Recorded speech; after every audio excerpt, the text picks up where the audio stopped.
Lucas capítulo 17, versículo 1. E disse Jesus a seus discípulos, olha só, Jesus falando para os seus discípulos: é inevitável que venha escândalo, mas ai do homem pelo qual eles vêm.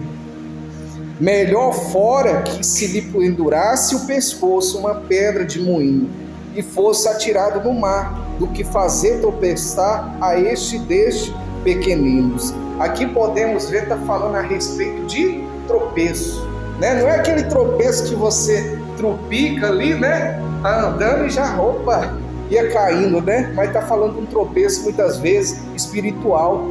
Muitas vezes a gente tropeçamos na nossa vida espiritual. Às vezes a gente fazemos algo que desagrada a Deus e não compreendemos. Às vezes erramos até no falar. Muitas vezes a gente falamos algo sem pensar a uma pessoa. E ali já estamos o quê? Fazendo ato de tropeço. Não é assim? Né? Então a gente devemos parar um pouco e analisar a nossa vida. Jesus Cristo está orientando aqui a respeito de tropeçar, a respeito de errar, a respeito de falhar. Ele está dando uma orientação: não se erra, não entra no pecado, não entra no tropeço, não tropeça. Se não pega uma pedra, atira no seu pescoço, se joga ao mar, porque você errar. Não é assim? Não é isso a palavra está falando? Então a gente devemos fugir do pecado, de fugir de tropeçar, de fugir do erro. Muitas vezes o erro, a carne fala mais alto e a gente cair ali, né? Quer ir pecar, quer fazer coisa errada, mas a gente temos que ter o autocontrole e não fazer coisa errada, e não fazer o tropeço, porque o tropeço leva à perdição, leva ao inferno.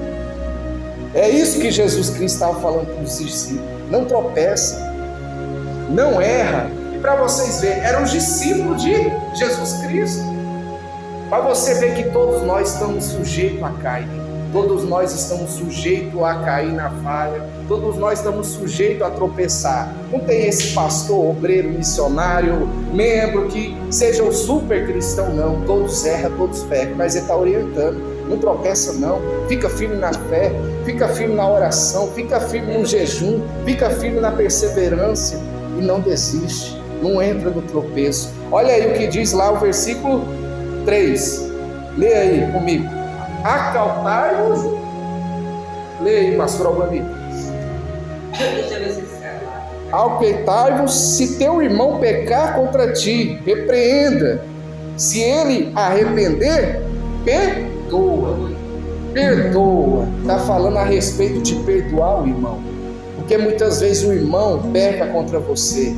Pessoas falam mal de você, mas às vezes essa pessoa ali, ela não está falando porque ela quer. Muitas vezes ela está sendo usada pelo inimigo e está te atingindo, mas você não vê. Você quer levar para a sua vida pessoal: não, eu não aceito aquele irmão, eu não aceito aquela irmã falando mal de mim e tal. E você fica entrando na pilha e fica no ódio que nem o inimigo quer que você fica.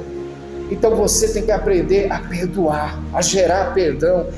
Porque aquela pessoa muitas vezes está sendo usada pelo inimigo. E a oração do Pai Nosso fala: perdoai-vos. O teu irmão, ele não sabe o que faz.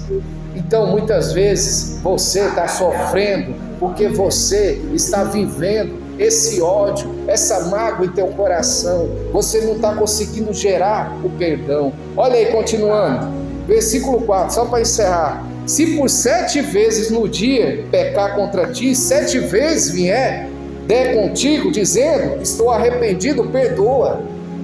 E diz mais: então se disser aos apóstolos, ao Senhor, aumenta-nos a fé. Olha só, para você ver qual a importância de você gerar perdão para o seu irmão, para a sua irmã, para aquela pessoa que muitas vezes